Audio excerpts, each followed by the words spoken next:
Buenas tardes. Bienvenidos a Laredo. Quiero saludar en primer lugar al consejero de Educación, Formación Profesional y Universidades, Sergio Silva, bienvenido. Muchas gracias. Al rector magnífico de la Universidad de Cantabria, Ángel Pazos, y al vicerrector Tomás. Bienvenidos todos. A todos los miembros de la Corporación Municipal que nos acompañan y a todos los que estáis hoy aquí presentes. Muchas gracias por venir. Los cursos de verano de la Universidad de Cantabria son una realidad imparable en crecimiento, como lo es nuestra sede de Laredo, pionera en esta experiencia educativa en 1985. Todo ello se ha puesto de manifiesto en una edición más con el incremento de las cifras de participación con respecto al año anterior, por lo que expresamos nuestra felicitación a la directora de los cursos y por lo que a este municipio concierne, que es nuestras laredanas, porque hay dos, a la responsable de la sede Pejina, a Soraya, y a Raquel Gómez, sin obviar, por supuesto, el trabajo y el esfuerzo de los directores de las restantes 18 sedes. Una labor conjunta que perpetúa la existencia y desarrollo de esta experiencia educativa en el tiempo, con la labor realizada igualmente por sus predecesores y profesorado. Además, esta edición irradia luz propia al coincidir con el 50 aniversario de la Universidad de Cantabria, motor principal de la iniciativa académica de carácter estival y que ha derivado positivamente en la exposición itinerante que recorre diversos puntos de nuestra geografía regional, correspondiéndole este honor a nuestra villa en la sede de exposiciones del antiguo ayuntamiento, con una muestra que concluyó el pasado 27 de agosto. Una historia que también hoy recuperamos con la conferencia Construyendo una Universidad para Cantabria, una historia de 50 años y algo más, a cargo del rector de esta institución universitaria, Ángel Pazos, que cerrará este acto académico. A fuer de parecer reiterativo, quiero subrayar el paso adelante dado por nuestro ayuntamiento ante el ofrecimiento realizado en su día a mediados de la década de los 80 desde la propia universidad, que para algunos otros municipios suponía incertidumbre ante lo desconocido. Pero Laredo, desde un principio, se sumó a la iniciativa como ciudad universitaria de verano y posibilitó la presencia en aquellos primeros cursos de destacadas personalidades del mundo de la cultura y de la ciencia, de cuyas intervenciones y declaraciones se hacían eco los medios informativos nacionales e incluso, en algún caso, internacionales. Recordamos, por ejemplo, al padre Ignacio Yacuría, defensor de la teología de la liberación, con un gran prestigio intelectual y que fue asesinado por un pelotón de la Fuerza Armada en El Salvador. Participante como responsable del curso sobre la teología de la liberación en los cursos de verano en Laredo.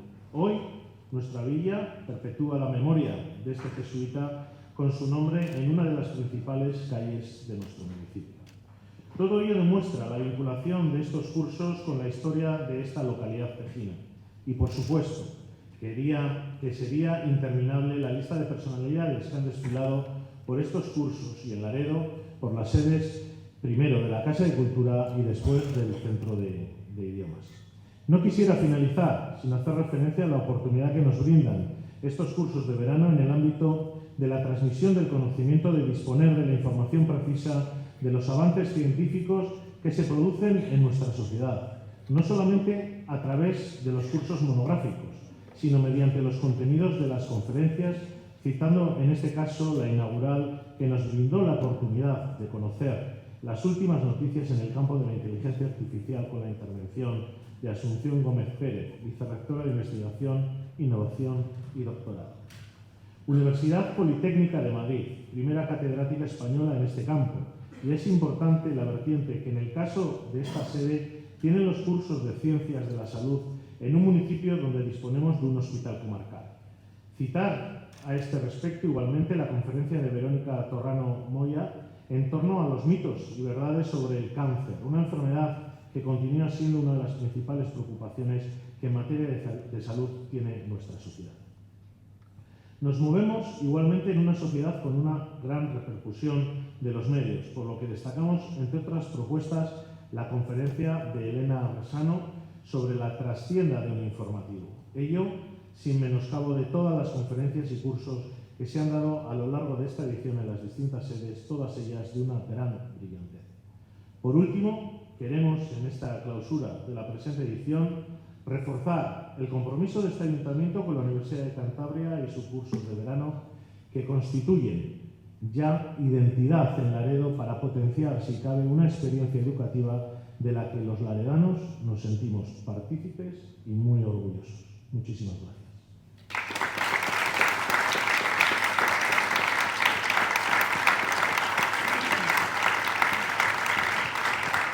Tiene la palabra el excelentísimo señor Sergio Silva Fernández, consejero del Gobierno de Cantabria. Bueno, pues muy buenas tardes. Rector magnífico, vicerrector de Cultura, Proyección Social y Relaciones Institucionales, directora de los cursos de verano, directora general de universidades, excelentísimo alcalde del Ayuntamiento de Laredo, miembros de las corporaciones, vecinos, amigos todos. Es un placer para mí, como consejero de Educación, Formación Profesional y Universidades, poder estar hoy aquí, en esta preciosa villa, que he compartido grandes momentos, tengo que confesar, y es una satisfacción pues, poder venir aquí en esta clave institucional a un acto como es la clausura de estos cursos de verano. Estaba previsto que estuviera aquí hoy con nosotros la presidenta, María José Sáez de Uruaga, pero le ha sido imposible y me ha pedido que la disculpe y que transmita pues, el más sincero, de alguna manera, saludo para todos los presentes y al mismo tiempo esas disculpas pues, por no poder estar hoy aquí. Así que lo hago expresamente en su nombre. Quiero, en primer lugar, aprovechar pues, la oportunidad que se me brinda de estar aquí para decir que, bueno, pues como consejero de Educación es un privilegio ser testigo privilegiado de algo que para mí, siendo de Cantabria, tiene tanta relevancia institucional como es los cursos de verano de la Universidad de Cantabria. Desde muy pequeño llevo yendo a hablar de los cursos de verano, he asistido a alguno de ellos y el poder hacerlo en esta clave institucional, como digo, es una satisfacción. Venimos a poner hoy fin o clausura a esta 38ª edición de estos cursos de verano, una edición que, a tenor de lo que he podido leer y de lo que he podido escuchar, pues está siendo todo un éxito, como muchas de las anteriores, por el número de participantes, por las materias tocadas y por las diferentes sedes por las que ha pasado. Por lo tanto, mi más sincera enhorabuena, especialmente a la directora de estos cursos. Creo que el objetivo de actividades como esta es el acercar la universidad a la sociedad, el devolver a esta, a la sociedad, pues a través de una docencia que podemos denominar como de alta divulgación científica, una parte de aquello que la sociedad otorga, de aquello que la sociedad nos aporta. De ahí que la presencia de una actividad o de un cúmulo de actividades como las que representan los cursos de verano en distintas sedes a lo largo de todo el territorio, Santander, Comillas, Piélagos, Noja, bueno, no quiero enumerarlas todas, pero seguro que un buen elenco de la representatividad de Cantabria, Campó también, leía, pues yo creo que es un acierto porque constituye ese acercamiento a la sociedad, ese acercar la Universidad de Cantabria a los distintos territorios más allá de los campus de Santander, Torrelavega y Comillas. En este cometido, en este empeño de contribuir en acercar la universidad a la sociedad, sabe el rector, sabe la Universidad de Cantabria que cuenta con el decidido apoyo del Gobierno regional. Lo hemos podido hablar no hace muchos días, ¿verdad? Quiero expresarlo públicamente y es que es así. Una de las líneas maestras de este nuevo Gobierno es el facilitar las necesarias herramientas que contribuyan a que estudiantes y que instituciones como la Universidad de Cantabria estén más presentes en nuestra sociedad. Como consejero de Educación no puedo dejar de poner en valor la importancia de la educación como base de la sociedad, como base del avance de la sociedad, del progreso, y es lo que nos permite nutrir y atender a la diversidad de nuestros jóvenes. Por ello, insisto, el rector sabe que cuenta con todo nuestro apoyo y entendemos que de forma recíproca podemos contar con su leal colaboración, pues es de común, mutuo y cabal entendimiento para ambas instituciones el beneficio de la comunidad. En este sentido, de forma inmediata, sabemos que tenemos algunos compromisos o algunas tareas importantes. Estamos, yo creo, en un punto de inflexión en el ámbito educativo y en las enseñanzas universitarias, el desarrollo de la ley de universidades, el desarrollo de la ley de la ciencia, el abordar una financiación estable para la Universidad de Cantabria. Son tareas todas de tremenda responsabilidad y que entendemos y abordamos desde la necesaria estabilidad de una institución ya centenaria, como se recordaba hace unos minutos, para que la Universidad de Cantabria siga creciendo, siga de alguna manera constatando ese campus de excelencia internacional y sirva como lo que es, clave de bóveda de una sociedad, de una juventud y yo creo que una población en general que encuentra en la Universidad de Cantabria pues, una institución de referencia. No puedo terminar mi intervención sin referirme a que hoy es un día especial para todos los que estamos en el ámbito docente. Hoy es 1 de septiembre, arranca el curso escolar, arranca en Cantabria con más de 87.000 estudiantes, se incorporarán a las aulas a partir del 7 y el 8 de septiembre, es decir, la semana que viene. Hoy se han incorporado a los centros docentes más de 11.000 docentes en los 366 centros que forman parte de la red pública. Y quiero aprovechar, como hacía públicamente esta mañana, pues para mandar un saludo a todos estos docentes y desearles el mejor curso posible. Acabo ya dando la enhorabuena a todos aquellos que han hecho posible la celebración de esta edición, desde responsables de la universidad, alcaldes, organizadores, en general a todas las personas que han podido contribuir directa o indirectamente a que esto haya sido posible. Mi enhorabuena como consejero de Educación y en nombre del Gobierno de Cantabria. Muchas gracias.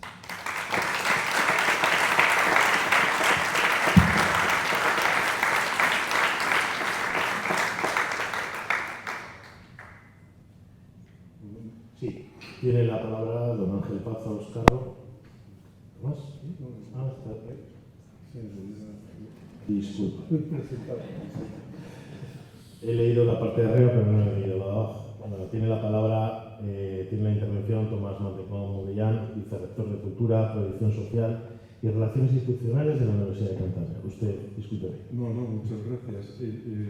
Bueno, obviamente esto se debe a que para mí es muy difícil presentar en esta ocasión al rector y por otro lado es innecesario que lo haga más allá de dar unas pinceladas sobre la semblanza y que podamos un poco ubicar la perspectiva desde la cual nos va a hablar esta tarde, ¿no? Y antes que nada agradeceros tanto al alcalde, al consejero, rector, las autoridades académicas y civiles que están en la sala, mis compañeros de la universidad, señoras y señores también, ¿no? Bueno, y también antes de entrar en lo que es la presentación, quisiera felicitar a la organización de los cursos, que no soy yo, es decir, la directora de los cursos, todos los responsables de sedes, porque efectivamente este año no hemos recuperado las cifras anteriores a la pandemia, pero hemos dado un impulso importante respecto a lo que fue la participación del año pasado y hemos llegado de una forma directa a más de 4 millares de personas en lo que son 2/3 partes del territorio de la región, y esto es un dato que yo creo que marca un poco una tendencia optimista, ¿no?, para seguir trabajando en la línea que queremos. Y el segundo dato, antes de entrar con lo que sería la semblanza del ponente de hoy, yo quiero retrotraer un poco la memoria al año 71.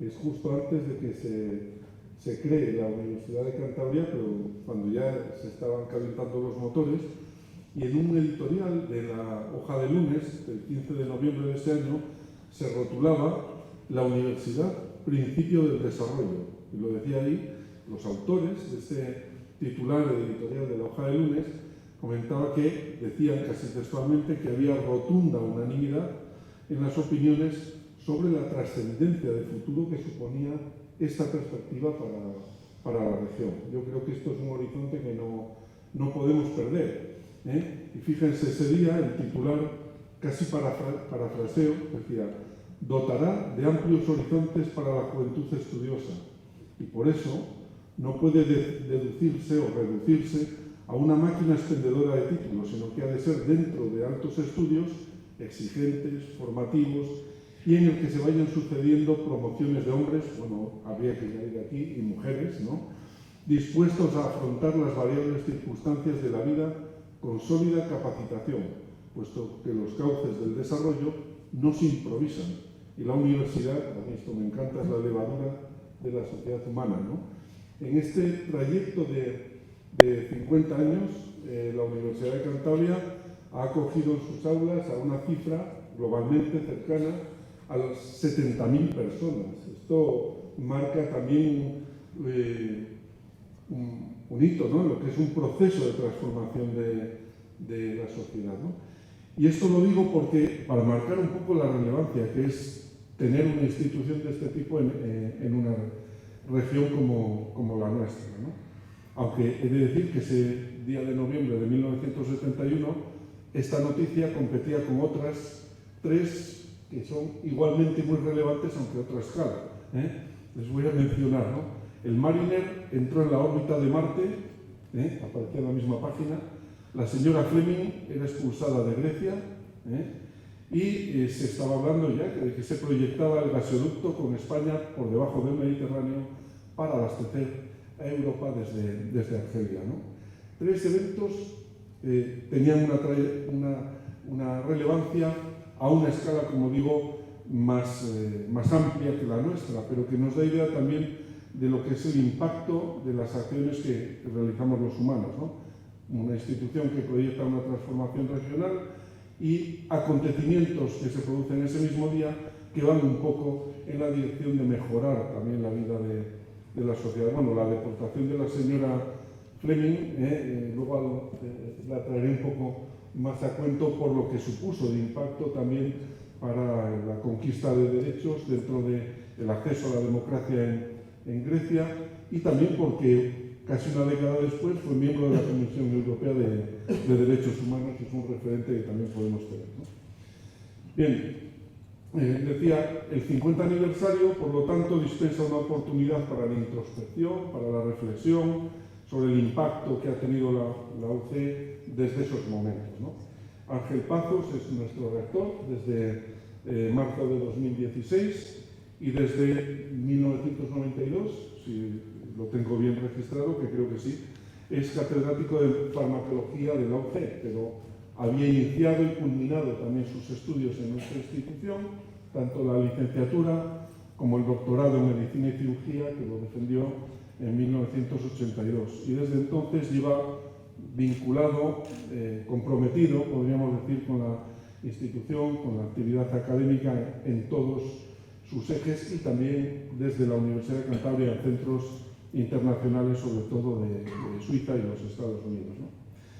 El profesor Pazos Carro ha protagonizado, por lo tanto, una trayectoria académica brillante, y lo acredita la temprana concesión, digo temprana para la fecha, en relación con su tesis doctoral, ¿no?, del Premio Nacional de Investigación Juan Carlos I, que obtuvo en 1988, ¿no? Pero además de esto, y lo que quizá también sea más importante, una veintena de proyectos de investigación competitivos, muchos otros de transferencia científica en el campo de la industria farmacéutica española e internacional, y numerosas publicaciones científicas de alto impacto, más de 150 en revistas científicas de su campo de trabajo, ¿no?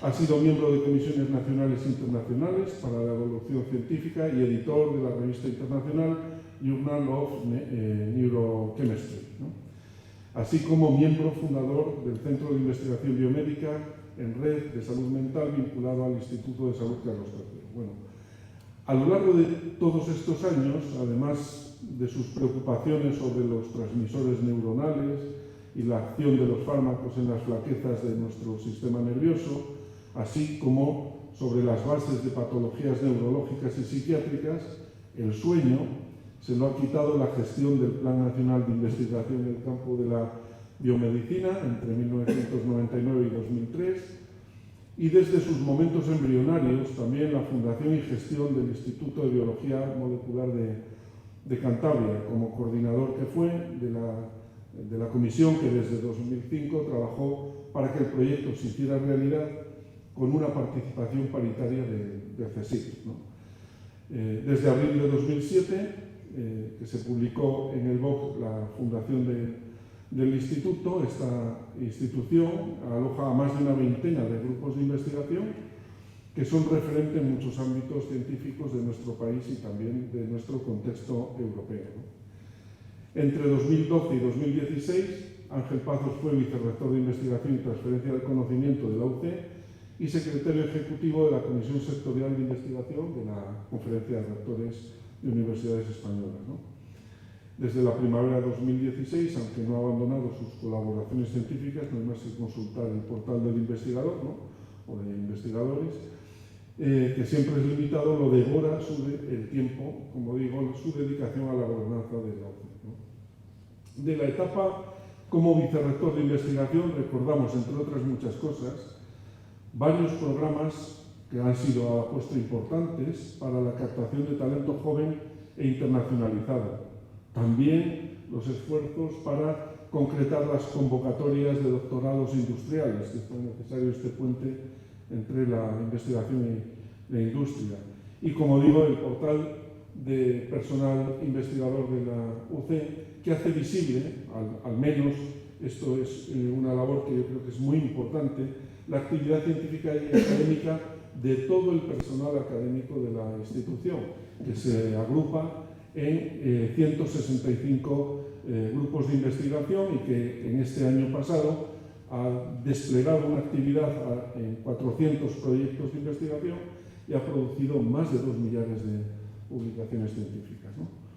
Bueno, para el rector Pazos ya son, contando con la reelección de 2020, 7 años en la primera fila del gobierno de la OCE, con un plan estratégico, el primero de la institución, el diseño y eclosión y desarrollo de una universidad europea de verdad en Cantabria, en UNICE, dentro de la cual nuestra universidad es un órgano vital, una pandemia por medio, además de los incontables e ineludibles retos que tiene la institución, entre ellos el digital, que implica adaptarse a un mundo en transformación acelerada, pero que no debe perder el referente también de las agendas internacionales 2030, 2040 y las que se diseñan por los organismos internacionales y en las que nuestro país tome parte. Como es bien sabido, los gobiernos, las empresas y las sociedades civiles son referentes activos de estos programas y las universidades ni deben ni pueden eludir su compromiso con el futuro que se traza en estas agendas, ¿no? Algunas de las materias relevantes que ocupan esas agendas se implementan en nuestra actividad académica, científica y docente, así como en la extensión universitaria. Nuestros programas de cursos de verano, que clausuramos oficialmente hoy, aunque en las próximas semanas todavía quedan algunos latidos resilientes e importantes también, pero formalmente los clausuramos hoy, ¿no? Son una parte muy importante de esta transferencia a la sociedad, ¿no? Muchas gracias, Ángel, por atender a nuestra propuesta. Estaremos muy atentos a lo que nos contarás desde la atalaya del rectorado. Espero que no desde la soledad del rector, ¿no? Porque es un caminante de fondo, ¿no? Como estudiante, como doctor, como profesor y como noveno rector de nuestra universidad, ¿no? Y culmino esta presentación dejando sobre la mesa, desde la introspección de lo hecho, la apasionada inquietud por lo que queda en el horizonte y también una cuestión de fondo que no deja de ser preocupante para una modernización de la institución acompasada con nuestros entornos de referencia internacional, la valorización y el reconocimiento de la misma a través de la financiación de la ciencia y del conocimiento. Hace unos años, al inaugurar los cursos de verano en esta sede, con la presencia de la presidenta del CSIC, yo tenía el dato del volumen de presupuesto que gestionaba en proyectos ese año el CSIC, que es la institución científica más importante del país. Y no me atrevía a decirlo a la hora de presentarlo, porque superaba muy por poco lo que había costado Jovic al CSIC, perdón, al Real Madrid. Y Jovic que le había costado el fondo al CSIC. Y Jovic fue un jugador que jugó, no creo que más de 5 partidos, y no llegó a marcar 3 goles. Y estamos hablando de la institución científica más importante del país, ¿no? Es imprescindible afrontar esto seriamente para superar definitivamente aquel lejano y cínico aserto de que inventen otros, ¿no? Sucumbir a la tentación de este precepto implica graves riesgos. Por todo ello, conviene recuperar el optimismo de la hoja de lunes del año 71, cuando eclosionaba nuestra universidad, y merece la pena recordar el ejemplo de Amelia Fleming y su inconformismo para hacer avanzar la ciencia y el conocimiento. Todavía instituciones que fundó ella en Grecia son referentes en su rama de conocimiento, ¿no? Y también la preocupación por el disfrute social de los avances de la ciencia, así como para defender los derechos humanos en todos los escenarios y contextos en que vivió, ante las Cortes Internacionales y desde su silla en la Comisión Europea. Bueno, no tengo más que decir. Paso la palabra a Ángel, que va a contar las cosas muchísimo mejor, con muchos más datos, y además nos puede alumbrar sobre lo que nos viene por delante. Así que muchas gracias.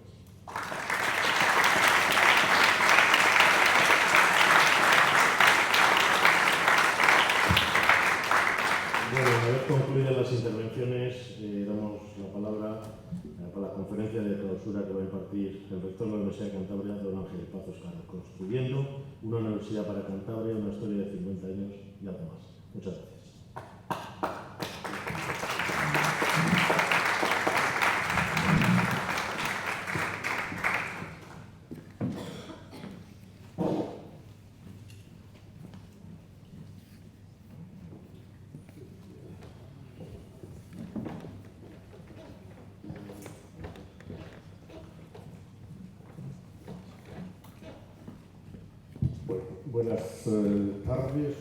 Buenas tardes a todas y a todos. En primer lugar, agradecer la presencia tanto del alcalde como del consejero. Es el primer año para ambos de poder estar en esta clausura, y además para el alcalde, obviamente, ya estuvo en la inauguración, pero el consejero, bueno, ni siquiera estaba nombrado en la inauguración, con lo cual es, digamos, la primera vez que él toma contacto con los cursos de verano, y quiero agradecerle especialmente el hecho de que esté aquí, ¿no? en este primer año, a él, a la directora general.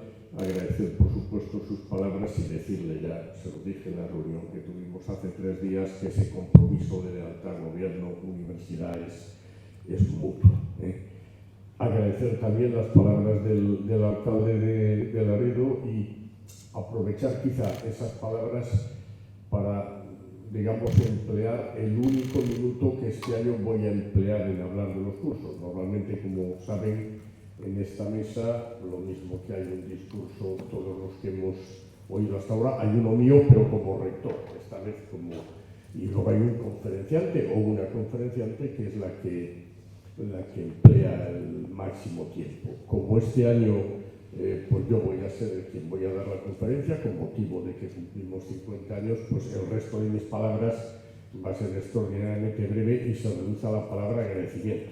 Agradecimiento a todos los ayuntamientos que mantienen las sedes y a todas las instituciones que nos ayudan, y lo personalizo muy especialmente en el alcalde y en el equipo que le acompaña de Laredo, porque aquí nació todo, ¿no? No hay que olvidar que hace cerca de 40 años los cursos nacieron aquí, los cursos han seguido creciendo aquí, aunque ahora pues tenemos muchas otras sedes, pero no cabe duda, al menos en mi cabeza, ¿no? Será porque soy ya viejo, pero cuando pienso en cursos de verano, inmediatamente se me va cursos de Laredo. Creo que la comunión entre la villa de Laredo y la Universidad de Cantabria es perfecta. Ha pasado el filtro del tiempo, cosa que siempre es el filtro más difícil de pasar, y quiero agradecer al alcalde, a la corporación y a todas las corporaciones que ha habido de Laredo su apoyo. Y luego pues quiero saludar obviamente a los miembros de mi equipo, autoridades, profesores y profesoras, y sobre todo a todas las personas que me acompañan aquí. Bueno, debo decirles, yo iba a proyectar una serie de diapositivas mientras hablaba, ¿no? Para hacer la cosa más light, pero parece que por razones técnicas eso no lo podemos hacer, lo cual tiene una parte buena y una mala. La mala es que no lo podemos hacer, y la buena es que probablemente, al no tener ya las diapositivas, hablaré menos, diré menos cosas, ¿no? Para no aburrirles demasiado, ¿no? Bueno, la idea era, como les he dicho, ¿no? Hemos cumplido 50 años, ¿no? La Universidad de Cantabria se creó por una resolución, un decreto ministerial que se publicó en un boletín oficial en el año 72, y por lo tanto el primer curso fue el 72-73, y por tanto el curso que acabamos de terminar, que es el 22-23, pues ha sido el curso en el que hemos cumplido 50 años. Por eso hemos estado todo este curso celebrando esos 50 años, y la última fecha ya en la que cerraremos esta celebración será cuando inauguremos oficialmente el próximo curso académico, que será el 25 de septiembre. Ese día, de alguna manera, cerraremos la persiana de la celebración de los 50 años. Y entonces me parecía que podría ser interesante hacer aquí un cierto repaso de lo que han sido esos 50 años, y también una cierta reflexión sobre dónde estamos ahora en la Universidad de Cantabria y sobre cuáles son los retos del futuro. Bueno, no he agradecido todas las palabras de Tomás, porque como es de mi equipo, pero bueno, muchas son inmerecidas, estas cosas que siempre se dicen, ¿no? Y de hecho, ha dicho una sola cosa que creo que no era verdad, pero ahora se me ha olvidado. Lo ha apuntado y no sé qué era, pero ya lo pensaré. Bueno, voy a dividir la charla como en dos partes, o si quieren en tres, pero en el fondo dos. Una es la historia, cómo hemos llegado a la Universidad de Cantabria de ahora, y otra es, bueno, cómo es la Universidad de Cantabria ahora, y acabaré con unas reflexiones sobre cuáles son los retos que tiene la Universidad de Cantabria, que en el fondo pues, son los retos que tiene la Universidad Española, e incluso yo diría la Universidad Europea en general. Por tanto, habrá una primera parte de historia que a la gente de mi edad o mayor que yo les sonará a todos conocida, pero según voy viendo las caras, el número de gente de mi edad o mayor que yo es una proporción relativamente reducida de esta sala, o sea que a muchos probablemente alguna cosa nueva les puede contar. Bueno, como les decía, como no tengo las imágenes que les iba a proyectar, lo haré mucho más light, ¿no?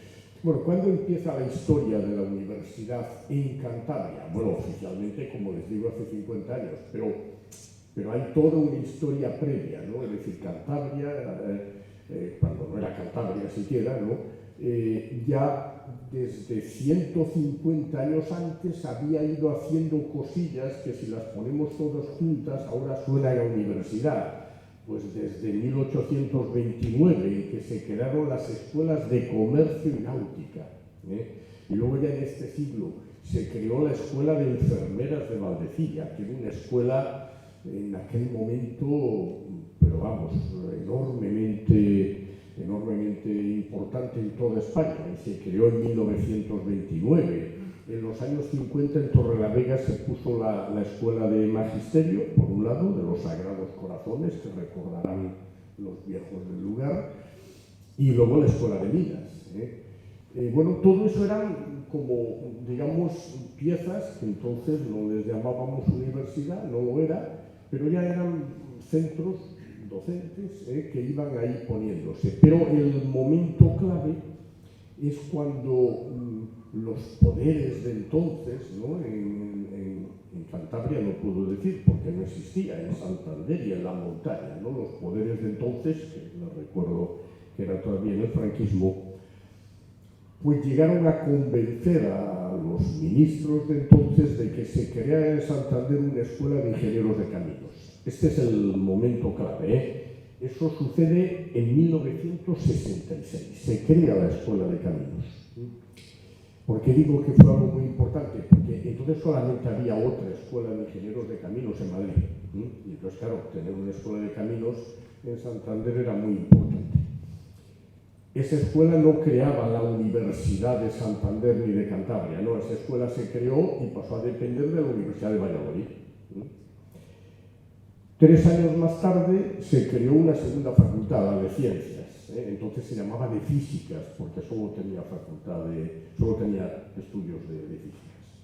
Pero eso seguía dependiendo de Valladolid, porque la ley franquista exigía que para que se pudiera hablar de una universidad propia, tenía que haber al menos 3 facultades o escuelas superiores.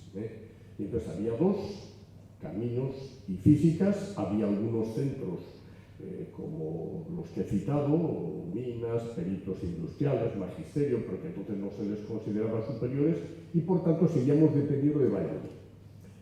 Y es en el año, como les he dicho, ¿no? Es en el año 72 cuando se crea la Facultad de Medicina. Al crearse la Facultad de Medicina ya hay 3 centros superiores y en el mismo boletín en el que se crea la Facultad de Medicina se crea la Universidad de Santander. Y ya entonces caminos y físicas y todo pasa ya, se desgaja de Valladolid y pasa a ser la Universidad entonces de Santander. De tal manera es la Facultad de Medicina la que, al ser la tercera facultad, permite crear la universidad. Bueno, la Facultad de Medicina, ¿por qué se creó? Esto yo ya lo viví muy jovencito, ¿no? Pero lo viví. Yo desde los 50 años de la UCE yo he vivido en mis carnes 49, ¿no? Esto yo pienso mucho, cuando celebren los 100 años, el rector o rectora que esté entonces ya no podrá decir que ha vivido prácticamente todos, porque desde luego los primeros no los habrá vivido. Bueno, les digo, ¿por qué se creó la Facultad de Medicina? Por Valdecilla. Esto es decir, Valdecilla estaba entonces en un proceso de volver a tener brillo, de volver a ser aquella Valdecilla de antes de la guerra, y una persona que dirigía entonces el Hospital Valdecilla, pues se le ocurrió que por qué no crear una facultad de medicina. Esa persona se llamaba Segundo López Vélez, ¿no? La figura de Segundo López Vélez en su momento, claro, fue muy debatida, ¿no? Era un hombre, entendámonos, ¿no? Del franquismo, ¿no? Por tanto quizá el diálogo no era una de sus facetas fundamentales. Pero hay que decir que era una persona clarividente, que vio algo evidente. Hay que potenciar este hospital y hacer un hospital europeo y poner una facultad de medicina al lado de ese hospital. Y así lo hizo. Y entonces ahí arranca la universidad, que entonces se llama de Santander. Hay que pensar que esto es año 72, franquismo, no existe Cantabria, no hay comunidades autónomas, ¿no? Bueno, y a partir de ahí ya empieza el proceso. En los años 70 y primeros 80 se crean más facultades, se crea la Facultad de Filosofía y Letras, se crea la Facultad de Derecho, la escuela que había antes de empresariales, de peritos, ya pasa a ser una facultad de económicas. Lo mismo pasa con la escuela de industriales. Es decir, ya se va creando a lo largo de los últimos 70 y primeros 80, pues se van creando ya una serie de facultades, centros, unos que ya existían y adquieren otro rango y otros nuevos, y con todo eso hay un año clave que es el año 85. Y el año 85 es cuando ya se aprueban los primeros estatutos de la universidad y se pasa a llamar Universidad de Cantabria, ¿no? Porque durante esos años, desde el 72 hasta el 85, ha llegado la democracia, ha llegado el Estado de las Autonomías, se ha aprobado el Estatuto de Cantabria y ya a partir del año 85 la universidad ya no es Universidad de Santander, sino Universidad de Cantabria. Luego yo diría que hay una segunda fase, esta primera que les he dicho, del 72 al 85, luego yo diría que desde el 85 hasta el 2000 aproximadamente hay una etapa de crecimiento. De crecimiento, fíjense, mucho en edificios, muchos de los edificios que ahora conocen ustedes de la universidad se inauguraron en los años 90. Estoy pensando en el pabellón de gobierno, en el interfacultativo, en el nuevo edificio de industriales, muchos. Fue un momento muy importante de crecimiento. Y luego quizá diría que hay una etapa, que son la primera década ya de este siglo, ¿no? Del 2000 al 2010, que lo que sucede sobre todo en la Universidad de Cantabria es una enorme potenciación de la investigación. En la universidad siempre había habido buenos grupos investigadores, pero en estos años, que le digo, se hace un claro empujón a la investigación por dos razones. Una, porque se crean varios institutos de investigación que ustedes conocen, ¿no? Se crea el IFCA, fue el primero que se creó, el Instituto de Física, pero luego se crean en el Parque Científico y Tecnológico, se crean dos institutos, el Instituto de Biomedicina y Biotecnología, en el que yo bueno, pues colaboré, y el Instituto de Hidráulica, el IH. También se crea el Instituto de Prehistoria, pero no solamente digo que se potencia la investigación por los institutos, sino porque se hace una fuerte apuesta de potenciación por la investigación en toda la Universidad de Cantabria. Y esto ya digo que sucede muy fundamentalmente en los muy últimos 90 y en los primeros 10 años de este siglo. También ahí empieza una cierta proyección en Torrelavega, ¿no? Porque se aprueba la inscripción de la escuela Gil Bernat, más tarde se inaugurará el nuevo edificio de la Escuela de Minas, es decir, que ahí también el crecimiento por Torrelavega también es de esos años. Bueno, seguimos avanzando, estamos ya en el año, pues imaginemos que estamos en el 2010, y entonces, ¿qué pasa ya en los 12, 13 años últimos, que son años en los que yo puedo de alguna manera contarles con un cierto protagonismo, primero, como decía Tomás, como vicerrector y desde hace 7 años y medio como rector? Bueno, por un lado, la universidad tiene una transformación muy grande, que es esto que todos habrán oído, y es los planes de Bolonia. Hay una transformación a una nueva forma de enseñar y de aprender, que solemos llamar el modelo Bolonia, una transformación que pretende que las clases que damos al alumnado ya no sean tanto clases magistrales como una actividad más participativa. Todo esto de la adaptación al modelo de Bolonia ha tenido sus luces y sus sombras, como todo lo que sucede en la vida. Y luego sucede otra cosa, quizá, yo diría, sí, quizá la más importante que le ha sucedido a la Universidad de Cantabria. Ahora estoy tentado de decir la segunda, pero bueno, diremos que la más importante. Estoy viendo aquí además a Pepe Gómez, mi antecesor, y es que la Universidad de Cantabria en el año 2009 es reconocida por el Gobierno de España como Campus de Excelencia Internacional. Para los que no estén tanto en el tema, esto es una convocatoria del Gobierno que pretendía seleccionar universidades que presentaban un proyecto tan atractivo que se pensaba que podía tener trascendencia internacional, de ahí lo de Campus de Excelencia Internacional. Eso era un proyecto muy ambicioso del Gobierno de España que había en los años 2005, 6, 7. Claro, piensen que eran los últimos años en que España era rica. Bueno, no era rica, ¿no? Pero en que todos creíamos que España era rica, ¿no? Ese proyecto, que era muy ambicioso, luego se frustra porque se queda sin dinero cuando descubrimos que éramos pobres y que había que pagar las cosas que compras. Estas tonterías que hubo un tiempo en España. Ahora quizá algunos no lo recuerdan, que al menos en lo público pues la gente creía que podías construir edificios, si no hay dinero alguien lo pondrá, que podías comprar cosas, si no hay dinero ya aparecerá. Yo esto lo viví porque en las negociaciones con las autoridades para construir el edificio del IPTEC, el Instituto de Biomedicina, siempre me llamaba la atención que los millones que costaba, pues a veces hablabas con autoridades y te decían, no te preocupes, 10 millones, 6 millones, no te preocupes, que eso ya aparecerá, ¿no?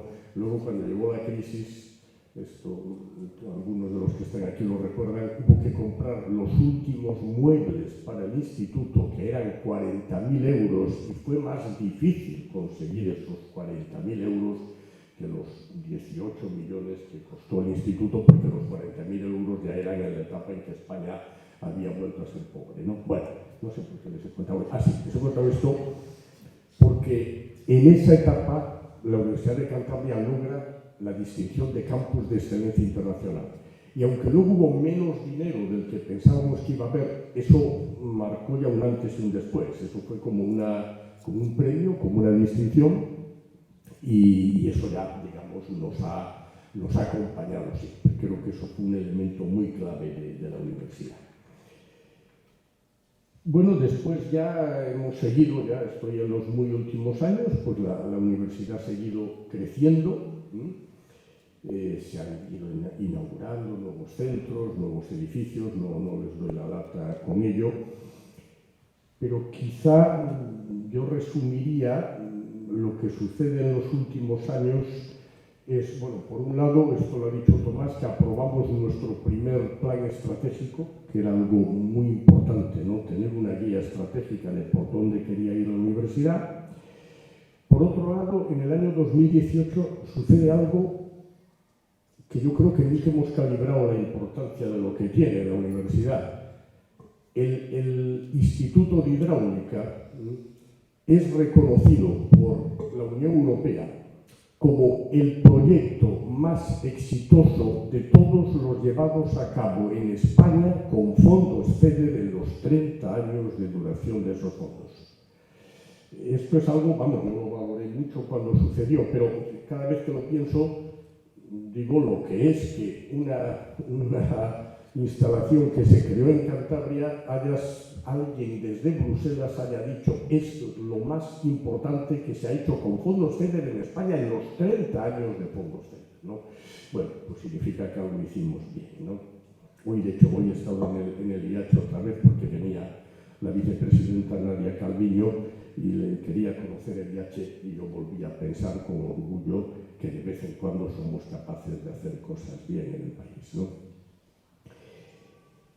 ¿Y cuál es la otra cosa muy importante que le ha pasado a la universidad en estos últimos años? ¿Se acuerdan que les decía, no sé si decirles que lo del campus de excelencia del año 9 es lo más importante o lo segundo más importante? Me da igual. Lo otro muy importante que ha pasado, pasó justo en el 2020, en plena pandemia, ¿no? Tomás ha recordado lo muy mal que lo pasamos, como lo pasó todo el país y todo el mundo, de hecho, ¿no? En la pandemia. Tardaremos mucho tiempo en reflexionar lo que ha significado la pandemia en la vida de todos nosotros. Hace falta tiempo y aún ha pasado poco. Pero les decía que justo en el año 20, cuando estamos empezando a salir de la pandemia, nos llegó una noticia y era que Bruselas, la Unión Europea, había seleccionado a la Universidad de Cantabria, a un proyecto en el que estaba la Universidad de Cantabria, como una de las universidades europeas del futuro.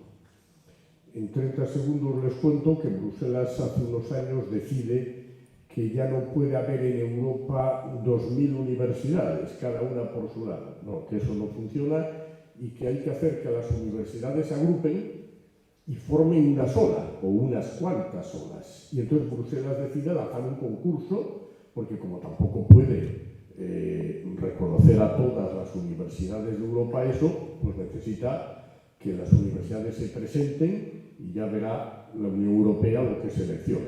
Nosotros nos presentamos con otras 6 universidades de Europa en un consorcio que se llama EUNICE y Bruselas seleccionó ese consorcio EUNICE como una de las universidades europeas del futuro. Yo creo que esto, como digo, si no es lo más importante que le ha pasado a la Universidad de Cantabria, seguro que es lo segundo más importante que le ha pasado. Y con esta historia tan rápida que he hecho, pues llegamos al momento actual, ¿no? Llegamos al curso 2022-2023. He querido hacer una historia citando pues, cómo han ido las cosas durante estos 50 años, cuáles han sido nuestros éxitos. Ya pueden imaginar que junto con nuestros éxitos ha habido también fracasos, esto no se cuenta nunca, ¿no? Pero ustedes seguro que lo saben, cosas que nos hubiera gustado hacer mejor. Y por lo tanto, bueno, pues esta historia que les he contado es el trabajo de, todo el personal de la universidad desde que se creó en octubre del 72, todos los profesores y profesoras, todo el personal, los hombres y mujeres del personal de administración, del personal de servicios y los 70.000 estudiantes y las 70.000 estudiantes que han pasado por ahí, ¿no? Cada uno ha puesto su granito de arena y hemos llegado a los 50 años, yo creo que en un buen estado de éxito, como les he querido contar algunos de los éxitos que tenemos, pero siempre sabiendo que nos queda mucho por hacer. Entonces, esta era la parte de historia, cómo hemos llegado hasta aquí, qué ha ido pasando desde 1972 hasta 2022 y qué cosas son los logros o los éxitos. Les decía, esto es un trabajo de la gente que ha trabajado en la universidad y es un trabajo de toda Cantabria. Es un trabajo de las instituciones, de los gobiernos, de los ayuntamientos, de las empresas, de las entidades sociales, de la gente. Piensen que quizá una universidad en Madrid no tiene por qué estar muy enraizada en su territorio, ¿no? Es un sitio muy grande, hay muchas universidades, ¿no? Pero una universidad en un sitio como Cantabria o está muy enraizada en su territorio o trabaja para Cantabria y al mismo tiempo Cantabria trabaja para ella, o no funcionaría. Y la verdad es que creo que ese matrimonio ha funcionado razonablemente bien, con las tensiones que hay en todos los matrimonios, pero ya llevamos 50 años, que es una etapa larga.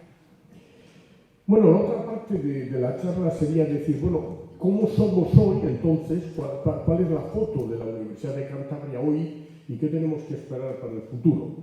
Bueno, la foto de lo que somos hoy se la digo muy rápidamente. Somos una universidad que tiene unos 12.000 estudiantes, ¿eh?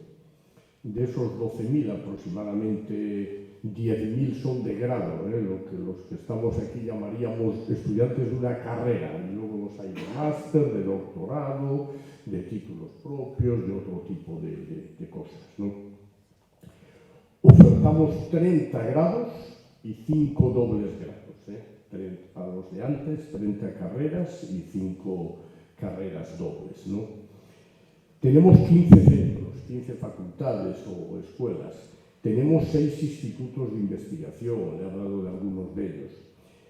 Empleamos alrededor de 600 personas en administración y servicios. Alrededor de 1.100 profesores y profesoras, solo que de esos 1.100 tienen que saber que hay 600 que son verdaderamente profesores y profesoras full time en la universidad, y luego hay 500 que llamamos profesores y profesoras asociados, que son personas que su trabajo fundamental no lo tienen en la UCE, Son trabajadores de una empresa, abogados, médicos, profesores de secundaria, que su trabajo está fuera, pero durante unas horas vienen a dar una cierta docencia, Y luego les digo otra cosa, además de esos 1.100 profesores y profesoras y de esas 600 personas de administración y servicios, también tenemos contratadas a 500 personas solo para investigar. ¿Por qué les llamo la atención de esto? Pues por una razón. Porque los 1.100 trabajadores, bueno, sobre todo los 600 de servicios y los 600 profesores de plantilla, esos los paga el gobierno de Cantabria. Y estoy mirando al consejero, la verdad es que no lo paga él, lo paga el consejero de Economía, ¿no? Ya saben que todos los gobiernos son de coalición entre el ministro consejero de Economía y todos los demás ministros o consejeros, ¿no? Bueno, pero estas otras 500 investigadores e investigadoras, eso no los paga el gobierno de Cantabria. Eso los conseguimos los investigadores e investigadoras a base de firmar contratos con empresas, conseguir proyectos europeos, es decir, a base de competir. Y eso yo siempre me gusta decirlo porque estas 500 personas son 500 personas que viven en Cantabria, que comen en Cantabria, que hacen vida, que consumen y que si no, no estarían aquí, no estarían pagados por otras personas. Bueno, ¿qué más les puedo decir de la foto actual? Pues quizá decirles que tenemos una actividad muy importante en transferencia cultural, ¿no? Tenía una diapositiva que hablaba de eso, pero quizá estando aquí hoy clausurando los cursos de verano, pues no tengo que decir mucho más. Tenemos cursos, exposiciones, una actividad cultural importante, intentamos también tener unas ciertas modestas, ¿no? Instalaciones deportivas, una actividad deportiva, bibliotecas, es decir, intentamos tener una infraestructura dentro de nuestra modestia de todo lo que tiene que ver con la vida universitaria. También hemos hecho un esfuerzo muy importante de internacionalización. Les voy a poner 2 ejemplos. Uno, hace unos años, un antecesor mío, Federico Gutiérrez Solana y su equipo, decidieron exigir a todos los estudiantes que acababan la carrera un nivel de inglés que se llama B2, ¿no? Hay varios niveles, bueno, un nivel B2 de inglés. ¿Por qué? Porque el equipo de Gutiérrez Solana estaba convencido de que en el mundo moderno uno no podía acabar una carrera y ir por el mundo sin saber un mínimo de inglés.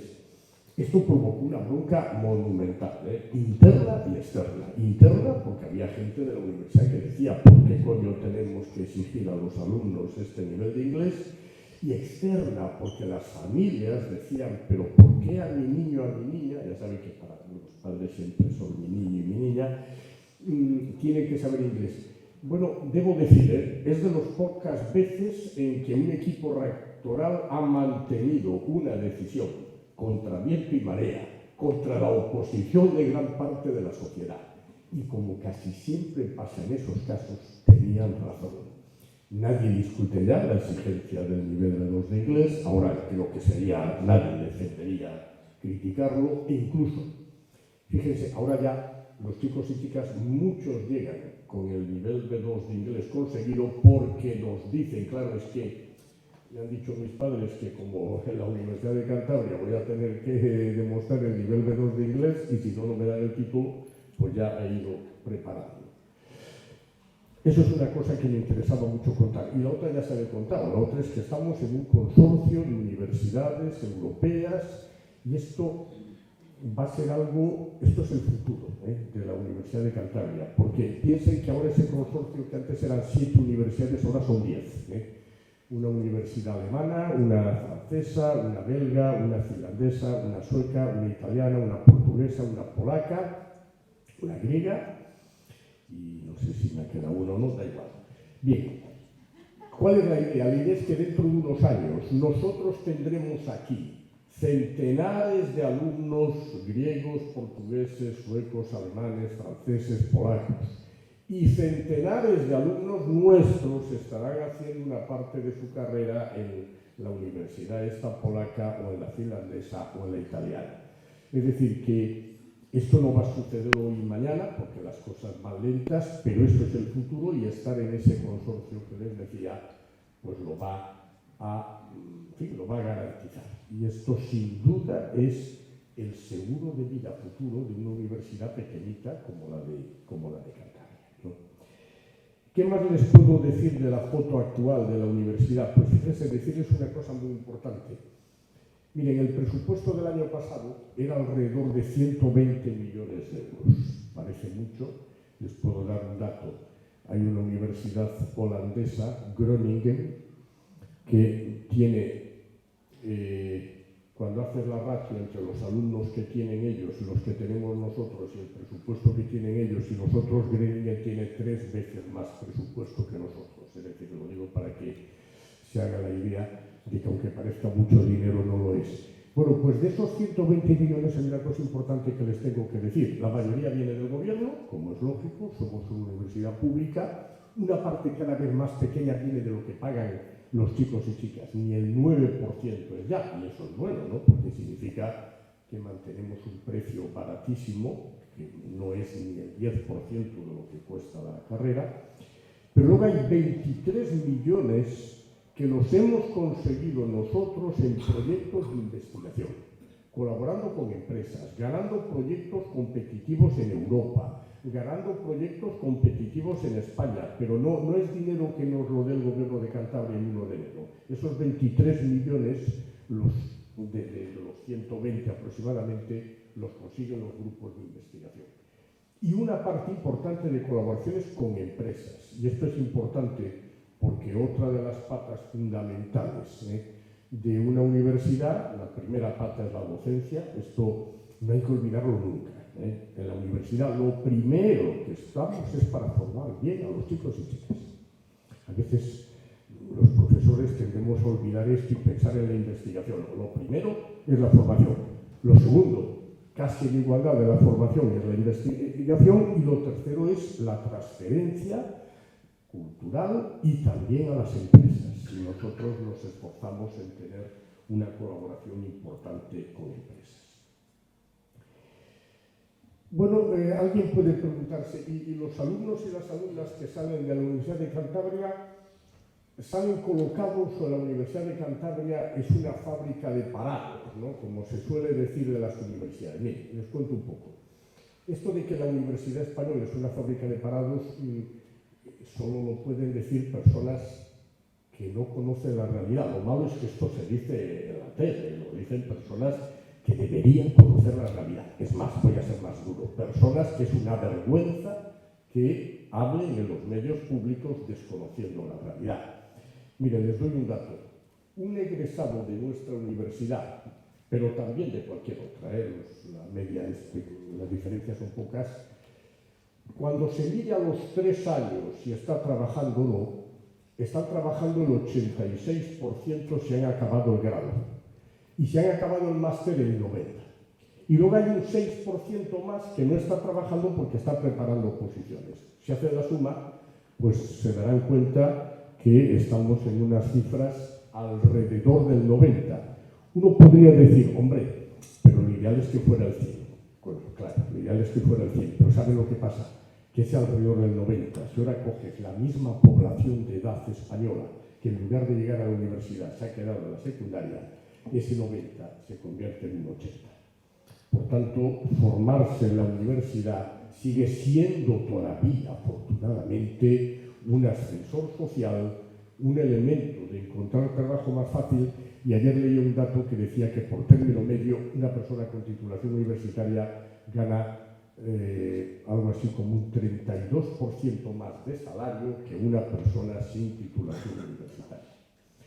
Por supuesto, este dato es global, porque seguro que alguien me dirá, pues yo conozco a alguien que está en paro, seguro, o yo conozco a alguien que está infraempleado, seguro, porque no es lo mismo la carrera A que la carrera B que la C. Pero el dato global es que si uno hace grado, pues está alrededor del 80 y muchos % de empleabilidad, y si uno hace máster está por encima del 90% de empleabilidad. Y esto yo creo que es importante contarse. Y luego ya saben que a las universidades ahora las miden mucho por lo que se llaman los rankings, ¿no? Es decir, las clasificaciones. Cada universidad está muy bien colocada o en el ranking X o en el ranking Y. Bueno, los rankings tienen todas sus limitaciones. Ahora podríamos dar otra conferencia diciendo las limitaciones de los rankings, pero ya consumiría mucho tiempo.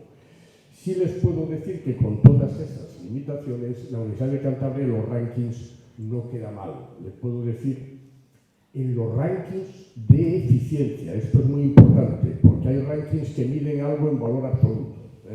Claro, en los rankings de valor absoluto, una universidad como la de Cantabria, que es muy pequeña, no tiene nada que hacer frente a la Complutense, ¿no? Que tiene 70.000 alumnos y los otros 12 o 13.000. Pero los rankings buenos son los que hablan de eficiencia. Dice, oiga, vamos a ver qué tal es de buena esta universidad para el número de gente que tiene. Y ahí les podría decir que el año pasado hemos sido la segunda en calidad investigadora de las 83 universidades españolas, la cuarta en calidad global, empatada con otras 3 o 4 más, la segunda en dinero de colaboración con empresas de las 83 españolas. Es decir, que con toda la modestia y sabiendo que tenemos mucho que mejorar, no estamos demasiado mal. Bueno, y voy a acabar ya con la última pregunta que hacía, que era esta universidad, que ha tenido la historia que les conté en la primera parte, y que ahora mismo está en la foto que les he contado ahora, número de alumnos, dinero, carrera, institutos, éxitos, reconocimientos, también fracasos. Esta universidad ahora qué retos tiene, no ya para los próximos 50, que nadie sabe qué va a pasar, pero hombre, al menos para los próximos 15, que igual todavía estoy vivo, ¿no? Para ese momento. ¿Qué retos tiene la Universidad Española en los próximos 15 años? Y con eso acabo. Y ahí sí que lo que voy a hacer es reflexionar con ustedes, porque nadie sabe lo que va a pasar. Primero, en lo que es la enseñanza, que la enseñanza va a cambiar. Ya está cambiando, pero va a cambiar en 3 sentidos. Uno, les decía esto de Bolonia, ¿no? De que el modelo de Bolonia trata de sustituir el que llegue yo a clase y le suelte al alumno o a la alumna una hora de clase brillante, magistral, y que eso se va a sustituir por algo mucho más interactivo, porque el estudiante o la estudiante debe preparar trabajos, debe ir a la biblioteca, debe reunirse con otros y hacer trabajos en común. Bueno, eso va a llegar. No se crean que todos los profesores de mi universidad están de acuerdo con esto. Hay gente que sigue pensando que como la clase magistral de toda la vida nada. A lo mejor tiene razón, pero da igual. Eso está muerto. Es decir, ya saben que en la vida hay veces que tiene razón, pero da igual porque ves que te va a pasar un tren por encima y dices, pues no es justo que me pase este tren. Pues te pasa igual y si no te agachas te machaca. Bueno, el nuevo modelo va a llegar y más vale adaptarse a él y hacerlo bien. Segundo, una parte de la enseñanza va a ser online. No toda, no crean esto de que ahora toda la enseñanza que va a hacer las universidades va a ser online. Sigue haciendo falta tener docencia presencial. El profesor o la profesora sigue siendo necesario, porque no hay ninguna cosa online que te enseñe a pensar, ni que te aclare bien las dudas, ni que te haga un buen esquema en tu cabeza. Pero sí que es verdad que va a haber un componente online importante. Y luego hay una tercera cosa que va a pasar con la enseñanza en la universidad, que cada vez vamos a tener que hacer más enseñanza, no para la gente de entre 18 y 30, sino para la gente entre 30 y 99. Es decir, hay una cosa fundamental y es que la universidad va a tener que hacer lo que se llama ahora la formación permanente para toda la vida. Ya no basta con decir, he ido a la universidad, he acabado la carrera, he sacado el grado X con 25 años. No, habrá que seguir reciclándose e incluso los que no han hecho una titulación universitaria también vendrán a la universidad para hacer titulaciones más cortas, cursos más cortos. La enseñanza a lo largo de la vida es algo que las universidades debemos tomarnos en serio. La razón fundamental es que es imprescindible, porque el mundo cambia continuamente. Hay una razón secundaria, mucho más pedestre, y es que la gente esta de 18 a 30, dentro de unos cuantos años, será una rareza que habrá que buscarlos con el microscopio por la calle, porque la curva demográfica está cayendo en picado. Con lo cual, si tuviéramos que vivir solo de los gente de 18 a 30, íbamos apañados. Esto es una razón muy fea, como ven, no es nada científica, pero si estuviera aquí mi gerente, que es el que lleva los dineros, diría, es una razón fundamental porque no podemos vivir solo de la enseñanza de los jóvenes, porque casi no hay jóvenes. Yo pensaba que volveríamos a tener jóvenes, pero después de una conferencia en uno de los cursos de verano nuestros, pues vino una experta extraordinaria y nos ha contado que nunca más vamos a tener esa curva demográfica. Y olvídense de esto de cómo hacer que la gente vuelva. No va a pasar. Tenemos que cambiar el mundo, porque vamos hacia un mundo donde la gran mayoría de gente estará por encima de los 60. Y tenemos que cambiar todo para eso. Esto da para otra conferencia más, pero nunca vamos a volver a los niños de 20. Bueno, esto es formación. Por tanto, una formación que ya será mucho más práctica, sin tanta clase magistral del profesor o de la profesora, una formación online y una formación que además de ir a los chavales de 20, tiene que ir a las chavalas de 80. Segundo, en investigación, ¿qué tenemos que hacer nosotros? Pues fíjense, aquí soy un poco más optimista. La Universidad de Cantabria tiene un nivel tan bueno de investigación, yo les he hablado de algunos éxitos, que aquí lo que tenemos que hacer es mantenerla. Claro, esto no va a ser nada fácil, pero si mantenemos el nivel de calidad investigadora, lo cual requiere muchos fondos y mucha dedicación, pues quizá nos mantendremos en una primera línea. Ahí tenemos que hacer algo que siempre es desagradable. No podemos ser buenos en todas las áreas de investigación del mundo, una universidad tan pequeña como la nuestra. Por tanto, siempre hay que elegir. Hay que elegir y sin dejar de apoyar a todo el mundo, hay que elegir áreas concretas de investigación donde seamos especialmente buenos. Y eso, bueno, tendrá sus problemas, como siempre pasa. Lo tercero, ya he hablado, formación, investigación. Colaboración con la sociedad. Tenemos que intensificar todo eso que yo ya les he dicho que hacemos, de colaborar con empresas, de hacer transferencia cultural. En particular, en la colaboración con empresas tenemos que ser todavía mucho más activos. Tenemos que llegar a la pequeña y mediana empresa, porque llegamos bastante bien a la grande, pero nos cuesta mucho más llegar a la mediana y a la pequeña, y eso es fundamental. Y tenemos que seguir siendo capaces de que nuestra investigación les sirva luego a las empresas, porque si les sirve a las empresas, luego les sirve a toda la sociedad. Pero no debemos olvidar que además de la transferencia a las empresas hay una transferencia social. Nosotros, miren, hay una discusión muy fuerte en el mundo universitario entre dos polos. Uno dice, no, la universidad lo que tiene que formar es bien a los ingenieros e ingenieras, o a los médicos, o a las, expertas en historia, que los forme bien. Y esto otro del espíritu social, de los valores, no, lo importante es formarles bien para que encuentren trabajo enseguida. Eso es un grupo, una forma de pensar. El otro extremo es, no, la universidad es un sitio muy puro y por lo tanto lo que tiene que hacer sobre todo es transferir valores, ¿no? Educar a la gente en pensar, educar a la gente en ser críticos, educar a la gente en dudar de todo, educar a la gente en la responsabilidad. Y ya, bueno, hombre, si además les enseñamos algo de ingeniería mecánica o algo de historia del arte, bien. Bueno, tenemos que hacer las dos cosas a la vez.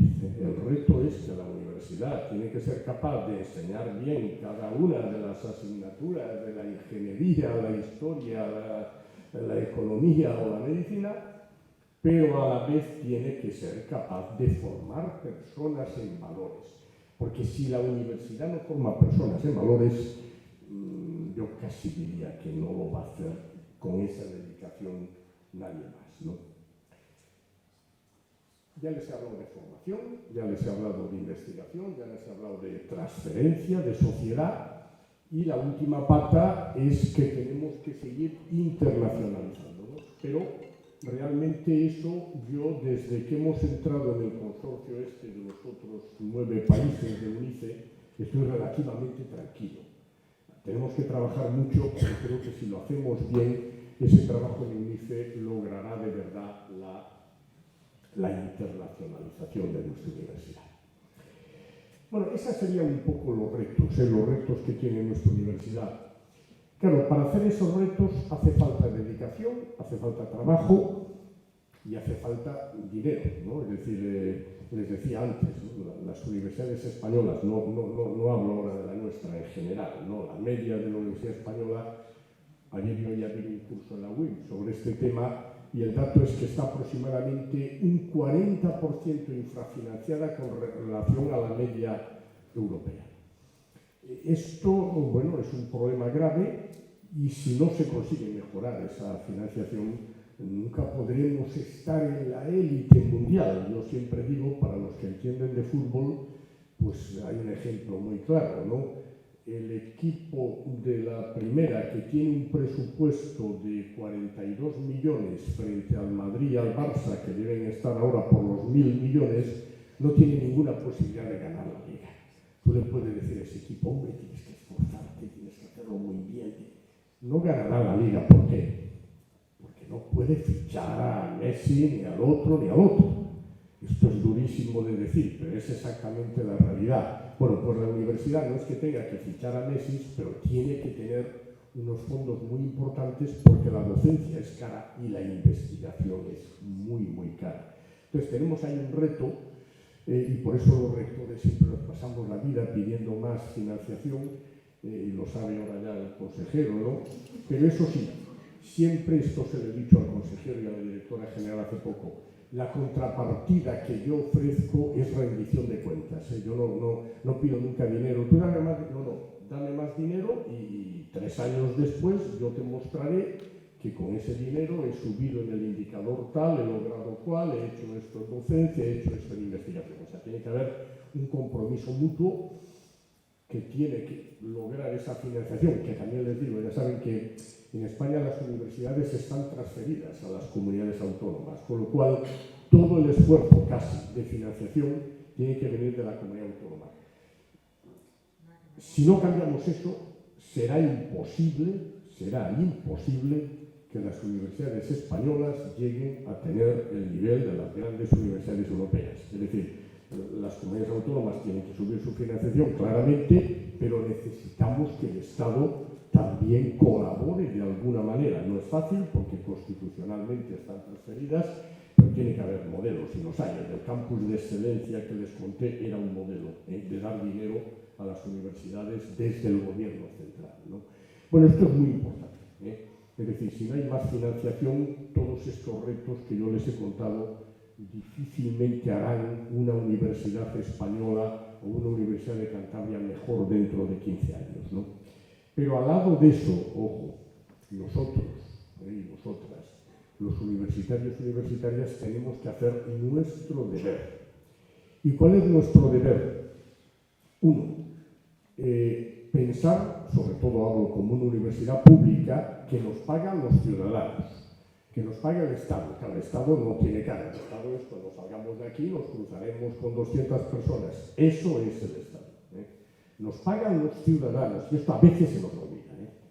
Es decir, y nos pagan para que enseñemos bien a sus hijos e hijas. Yo siempre digo, un alumno maltratado por un profesor o profesora es una familia perdida para la causa de defender lo que es la Universidad de Cantabria. Mucho más que una investigación no hecha. Esto a lo mejor hasta es feo, pero es así. Un alumno, una alumna que llega a casa y dice el profesor de la facultad X no me ha hecho ni puto caso, es una familia que ya ha cogido la cruz y ha dicho cada vez que lea algo de la Universidad de Cantabria, cero, aunque publique la releche.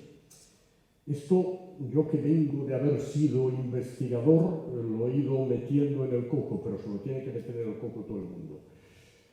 Segundo, hay que saber que trabajamos para la sociedad y que por lo tanto todo lo que hacemos tiene que tener que ver con la sociedad. Tercero, tenemos que mirarnos menos el ombligo, es decir, la gente de las universidades, mirar menos hacia adentro y más hacia afuera, que a veces nos pasamos la vida nosotros viendo nuestros problemas internos y no nos damos cuenta que mientras hacemos eso, la vida está pasando por delante de nuestros ojos. Por tanto, nosotros también tenemos que hacer una labor.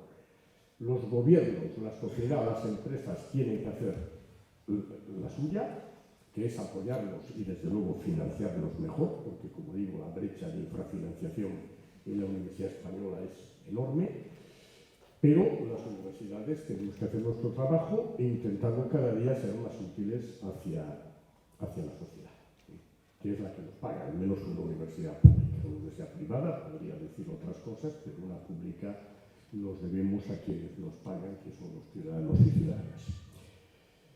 Bien, yo lo dejo aquí. He tratado en la primera mitad de hacer una foto, ¿no?, de lo que fue la historia desde 1972 hasta 2022, de cómo se fue creando, los centros, los edificios, los éxitos, las carreras, los títulos, la investigación, la internacionalización. En la segunda parte luego he querido hacer una foto de lo que somos hoy, número de estudiantes, de profesores, de investigadores, presencia internacional, actividad docente, actividad investigadora, y luego ya ahora he querido un poco repasar cuáles son los retos. Lo hago con esa sensación de que yo ya no estaré en ellos en la primera fila, ¿no? A mí me queda poco más de un año de rector y además cuando acabe de rector me quedarán 2 años para jubilarme, con lo cual yo ya estoy viendo las cosas ya desde una perspectiva ahí un poco, bueno, de fin de etapa, ¿no?, que es lo que me corresponde. Pero sí me gustaría que si dentro de 15 años estoy todavía vivo, estos retos que les decía, la Universidad de Cantabria los haya resuelto bien. Porque si los ha resuelto bien la Universidad de Cantabria, habrá pasado una cosa mucho más importante, que habrán contribuido a Cantabria. Piensen que hay un estudio que dice que por cada euro que se invierte en la Universidad de Cantabria, la sociedad de Cantabria al final recupera 3, ¿no? Esto que es muy importante y creo que es uno de nuestros valores.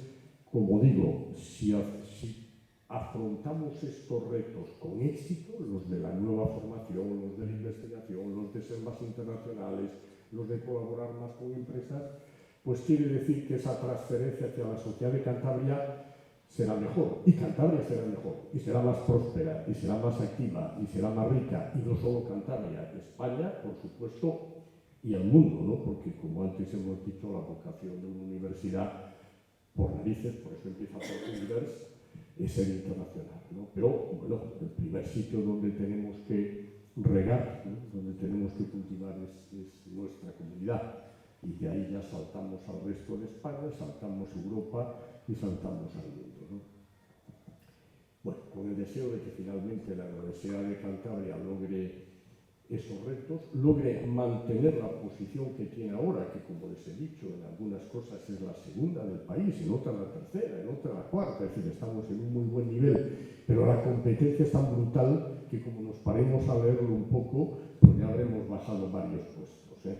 Entonces tenemos que seguir apretando los dientes, tenemos que seguir trabajando, tenemos que lograr que la sociedad nos vaya financiando mejor y como contrapartida tenemos cada vez más que demostrarle a la sociedad que invertir en una universidad pública es algo útil y es algo que al final redunda en el beneficio de todos, que creo que es el gran problema que tienen las universidades, es poder demostrar que a la universidad un dato de un estudio económico muy serio, ¿no?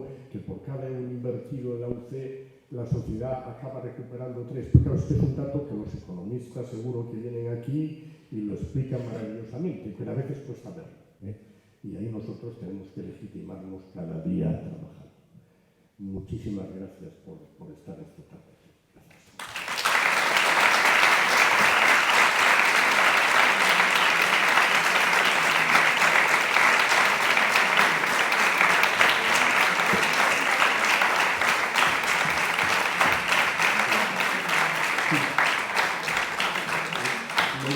Que si hay cualquier pregunta, pues tenemos un rato para contestar. Y yo, por supuesto, estaré feliz de contestarlos porque ya habrán notado que hablar de la universidad es de las cosas que más me gusta. O sea, que si hay cualquier duda que tengan, o cualquier crítica, o cualquier comentario, o cualquier sugerencia para que lo hagamos mejor, o cualquier duda de cómo fue la historia de la UC, pues estoy aquí para intentar, si puedo, contestar.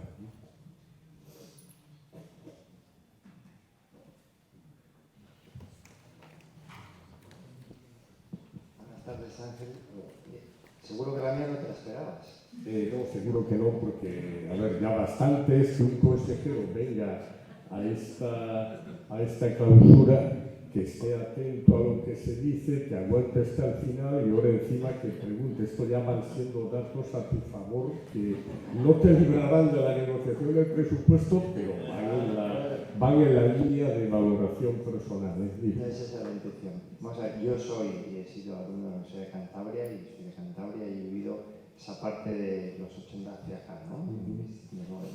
Entonces, has hablado todo de esa evolución en positivo, para mí muy ilustrativo, muchas cosas las conocía, pero otras, pues tal y como tú las cuentas, pues se entienden mejor. Y yo quería, no por destacar lo negativo, pero sí que ha habido momentos complicados y momentos críticos de la universidad. Y quería preguntarte eso, que a tu juicio, nos has destacado los positivos, pero ¿cuál crees que ha sido el momento más crítico en esa evolución? Bueno, vamos a ver. Primero, yo puedo hablar de los últimos con mucho criterio y, en cambio, claro, de los primeros simplemente por recuerdos de cuando era muy joven. Bueno, yo diría, la etapa más complicada, obviamente, fue la de la pandemia, pero claro, esto no es decir ninguna obviedad, ¿no? Yo recuerdo, y aquí hay profesores y profesoras que lo vivieron conmigo, que aquel 13 de marzo en el que se cae el mundo, porque se cae el mundo, pues realmente tú dices, ¿y ahora qué vamos a hacer? ¿No? ¿Vamos a ser capaces de seguir haciendo la docencia, aunque sea online? ¿Qué va a pasar con los equipos de investigación? ¿Se van a perder todos? Bueno, entonces, claro, esa etapa fue angustiosa, es poco, yo siempre he dicho, yo creo que quienes teníamos responsabilidades en el momento agudo de la pandemia, tenemos seguro, una cicatriz mental, seguro, porque es imposible haber pasado esa etapa. Si yo creo que toda la sociedad la tiene, yo recuerdo noches y noches, ¿no?, con la pregunta de qué podía pasar. Pero bueno, eso yo creo que es obvio, ¿no? Quiero decir, si le preguntáramos a cualquiera de su trabajo, diría, pues cuál, al margen de la pandemia, que fue brutal y que creo que resolvimos, en fin, salvamos los muebles con muchos problemas. En los últimos años, sin duda alguna, la etapa más dura fueron los años duros de la crisis. Y como veo aquí a Gómez Sal, y yo lo viví con él como vicerrector, los años 2012, 13, 14, 15 fueron brutales. Eran recortes de presupuesto enormes,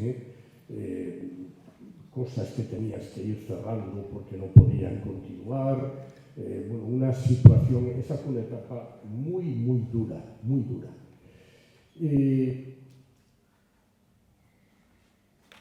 Si voy más atrás, pero ya bastante más atrás, hombre, creo que hubo una etapa muy dura para la universidad, pero por otra razón, y fue por la falta de entendimiento en aquel momento con el gobierno Hormaechea. Hubo una etapa brutal de tensión.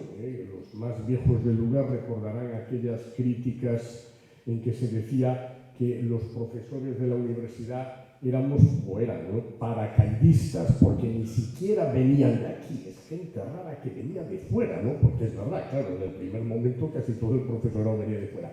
Esa etapa fue muy dura, eso fue, pues, quizá últimos 80, primeros 90. Esa etapa también fue muy dura. Y luego quizá, claro, ya yendo más atrás, estoy seguro, pero yo ya no lo puedo juzgar, ¿no? Vamos, porque yo era entonces un estudiante pues enormemente joven. Hombre, la primera etapa, esta etapa en la que se tiene que definir qué va a ser la universidad, por ejemplo, si la universidad va a estar en los Castros como finalmente está, o donde iba a estar durante mucho tiempo, que eran las Salesas, ¿no? Y cuando ya están los proyectos, pues hay una serie de cosas que no vienen al caso y no se puede hacer. Esta etapa muy inicial que le tocó a los primeros rectores, ¿no? Es decir, que le tocó sobre todo a Trillo, a Gómez La, ¿no? Estas primeras peleas fueron también muy importantes. Pero yo creo que la etapa de la crisis del 12 al 16, sin duda alguna, creo que es una etapa donde hubo que apretar mucho los dientes, ¿no? Insisto, sin hablar de la pandemia, que por supuesto fue una revolución tal. Ahora, cuando contaba lo de la crisis del 12-16, recordaba una anécdota. Yo entré de vicerrector de investigación con Robensal justo al principio, no al principio de la crisis, porque la crisis había empezado en el 8-9, pero a las universidades los recortes llegaron en el 11-12. Y entonces siempre recuerdo que un vicerrector de investigación catalán me contó una anécdota. Dice, tú ya sabes que cuando te llamaban, antes cogías el teléfono y decías sí. Dice, pues ahora lo que hay que decir cada vez que suena el teléfono y te llama un investigador es no, ¿no? Para que ya sepa que no va a haber fondos para nada, ¿no? Esa fue muy dura esa etapa. Hay una pregunta por allá, que la estoy viendo bien.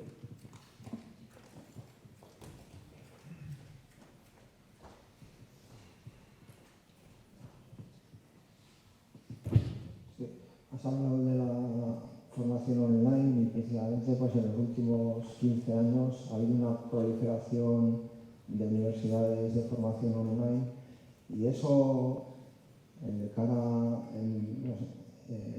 a la formación universitaria en general, no sé si ha venido a bajar la calidad de la formación o no. Yo entiendo que la universidad pública debería hacer hincapié en la singularidad que es la formación presencial. Y bueno, a ver qué nos comentas. Bueno, antes creo que lo he dicho un poco. He dicho, va a haber una parte importante de enseñanza online, pero he dicho, creo, a continuación, pero ojo, no tanta como se está diciendo y no puede ser, sobre todo en los primeros cursos, la enseñanza dominante. Otra cosa a lo mejor es en un posgrado, en un máster, en un curso ya de especialización. Ahí no me rasgo las vestiduras porque todo sea online, pero en la formación de los primeros años debe haber una parte online, pero dije, creo, y lo vuelvo a decir, ¿no?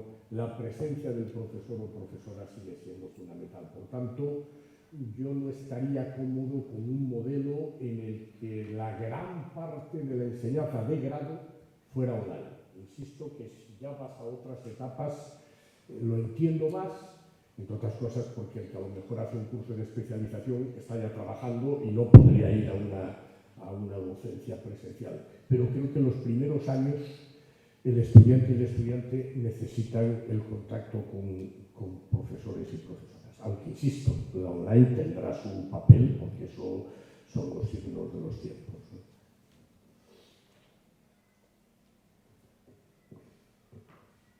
¿Alguna otra pregunta o alguna otra duda o crítica? Nadie ha hecho ninguna crítica, yo se lo he dicho 2 veces, pero no se atreve, ¿no? Y siempre hacen las cosas mal, ¿eh? O sea, que, vamos, estaría perfectamente justificado. Pues si no hay más preguntas, cerramos el acto. Muchas gracias. Muchas gracias.